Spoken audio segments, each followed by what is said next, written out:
Diario AS front page telling us that Xavi has got some work to do. This is the headline after Real Madrid's 1-1 draw with Al Hilal in what was Xabi Alonso's debut as Real Madrid coach. Thibaut Courtois was speaking after the game and said this. He said, "We've been with Carlo Ancelotti for 4 years. We've got our routines and now we have to change them to what the new coach wants. It's not something that can be changed in 4 days. It doesn't happen immediately. We're watching videos and talking a lot.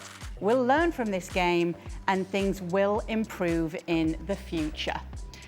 Alex Kirkland is with us now. He's been watching Real Madrid training, dealing with the sweltering heat as well. And I'm sure, Alex, with this 1-1 draw in the Club World Cup, there has been no overreaction from the Madrid fans or the Madrid media. Surely not. Yeah, I know they do have form for that kind of thing, don't they, Kay? But I think there is this time a recognition and acceptance that this is entirely to be expected, that this kind of change, this kind of transformation that Xabi Alonso is looking to implement doesn't happen overnight. We heard it, as you said, from Thibaut Courtois after the game, you know, having been with a previous coach, a previous regime for literally years and having just a few days with Xabi Alonso. This was always going to be, as Xabi Alonso said himself the other day, a process. Look, that process needs to be accelerated a little bit because of this Club World Cup. It's not a normal pre-season. They haven't had, weeks and weeks to look to implement his ideas. They've had a few days, literally a few days. It was just a week ago on Monday that Xabi Alonso took his first training session with Real Madrid. So I don't think it's a surprise. We haven't seen too much of an overreaction, but yes, there has been some criticism of that Real Madrid performance in that first game against Al Hilal, which was a little bit flat, a little bit familiar, really. It felt like the Real Madrid of last season. It didn't feel like a new Real Madrid in many ways, apart from some new faces like Dean House and Trent Alexander-Arnold. But like I said, this was always going to take time. Yes, so what would you rather do, Stevie, as a coach? Would you rather be getting these games, the experience of these games, coming in to see your team, or would you rather just have 2 months on the training field with them to work out some new systems? Oh, it's dead easy. You'd rather be on the training field. To have to do it in an environment where you still have to win. I mean, players, Courtois talking about, we're watching videos. I don't know the modern day player, but I certainly know in my day, nobody wanted anything to do with sitting in a room and looking at video and over. Because generally in the video, it involves 1 or 2 people, so the other 28 or how many in it are having a kip, and you've got to wake them up to move on to the next thing. As a coach, you want your pre-season on the field where you can go over it and over it and over it and stop it and start again till the players are blue in the face. And then when you start playing the games, they're doing it automatically. When you're playing games like they are right now, the instinct is to do what they're used to doing. And we spoke yesterday about they've got problems at the front, problems in the middle and problems at the back. And the only way you can fix that is being on the training field. And he's not going to get the opportunity to spend the time on the training field that he needs. So Xavi's in for a long season, by the way. And if he doesn't make a good start, for whatever reason, nobody's going to be talking about, well, it's unfair because he didn't have a pre-season. And no, not at Real Madrid. If you win, it's great. If you lose, hey, you could be at the door before you even know it. Here's the thing. All of us understand that it takes more than 3 or 4 training sessions in order to be able to get a sense as to what this team is going to be under Xabi Alonso. We can all understand that this is a process. I think most people that cover this game, that play this game, will understand that these things take time. But the one group of people that apparently do not understand this is the club itself. The club itself is the one that has put a level of expectation on this tournament, given the fact that they have made decisions that essentially tell all of us that no, this is a process, we need to win this. The expectation is to win this. We have to win this. Why am I saying this? Postponing the shoulder surgery of Jude Bellingham, something that we've discussed time and time again. The fact that you bring Xabi Alonso, Trent Alexander-Arnold, Dean Heisen, all of them. You all got to come in because we have this tournament, and the expectation and the preparation and the focus has been for what? To win the Club World Cup. And so if that's indeed the expectation for Real Madrid, as perceived by the club and sold by the club, then all of us here that know this is a process, we're well within our rights to then evaluate them against the standard that they have set for themselves. We didn't do it. They did it themselves. They set the standard of winning this competition. And if indeed they're going to go on to win this competition, they're going to have to improve dramatically from what we saw against Al Hilal. They're going to have to take a leap forward within the realm of this group stage and later on in the competition. That is the standard that Real Madrid set for themselves coming into this tournament. We're only reacting to what they did, not what we said. Yes, Alex, Real Madrid going out to win this, knowing that it comes at the end of a long season that wasn't necessarily their best season by any stretch. And as Alex said, bringing everyone in, rushing things, delaying Jude Bellingham's surgery to try and really focus on this tournament.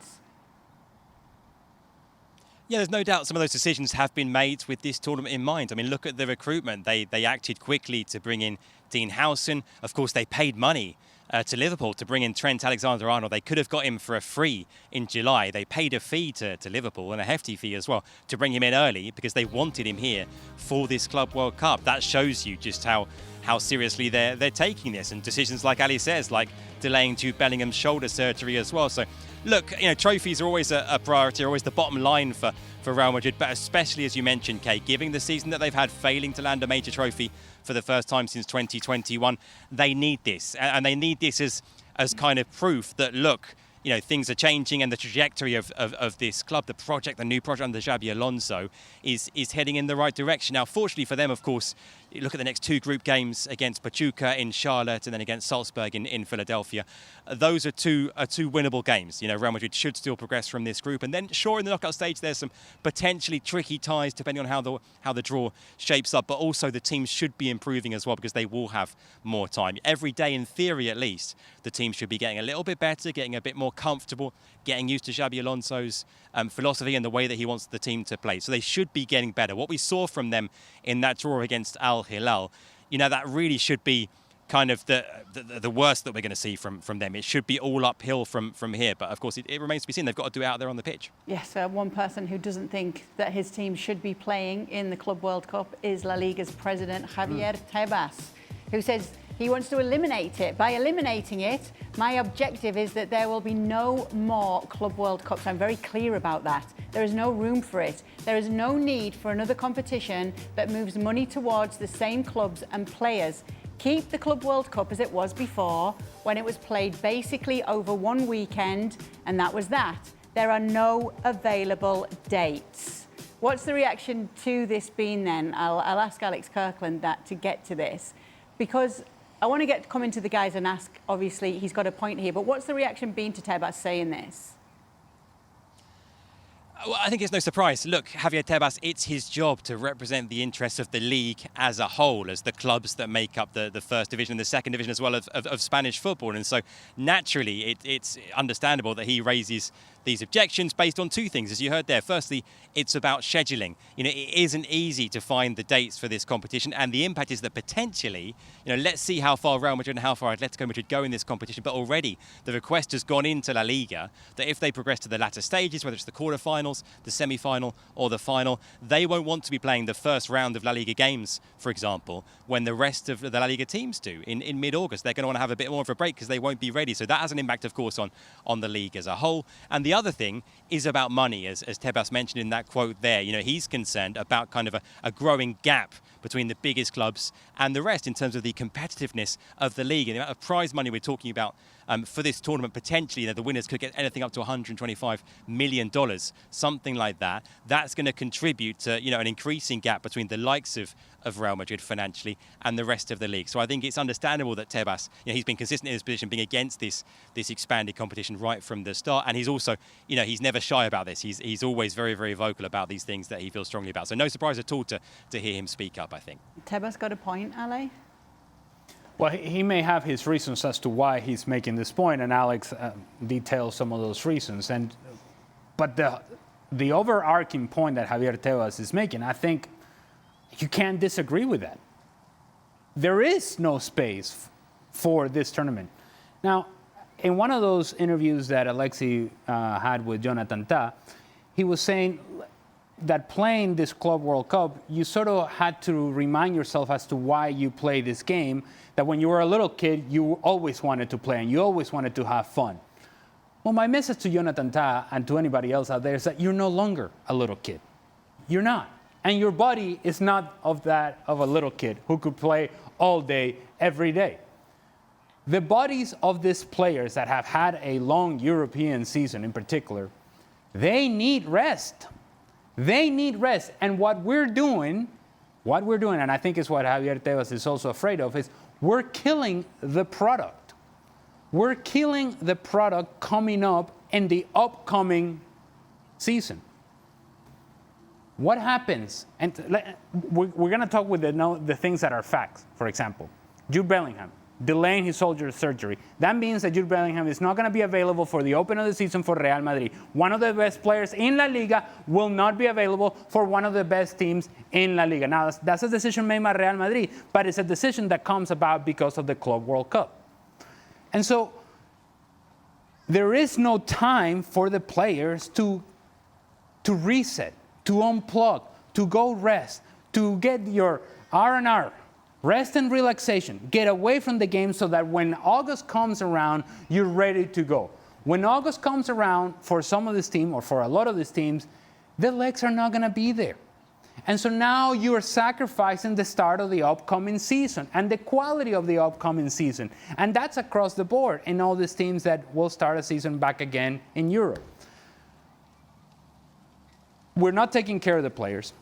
We're not taking care of the welfare of the players or the interest of the players. And then we're going to demand from the players, because this is what we do, we're going to demand from the players, I want to see your best.